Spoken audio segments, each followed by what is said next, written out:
nakakatakot lang yung mga yun. Almost a year ago na nangyari yung sunog.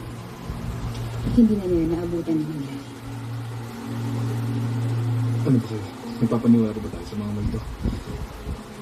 Siguro naman, ang lahat ng ito merong logical.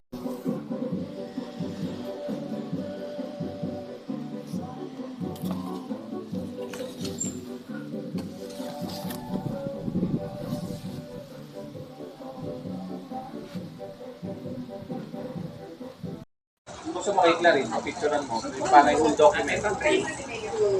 Saan yung may send? Nakatutok, ngayon na kasi nandito ako kayo. Wala ko sa Luisa. Bili ka pa ba kanin? Hindi lang.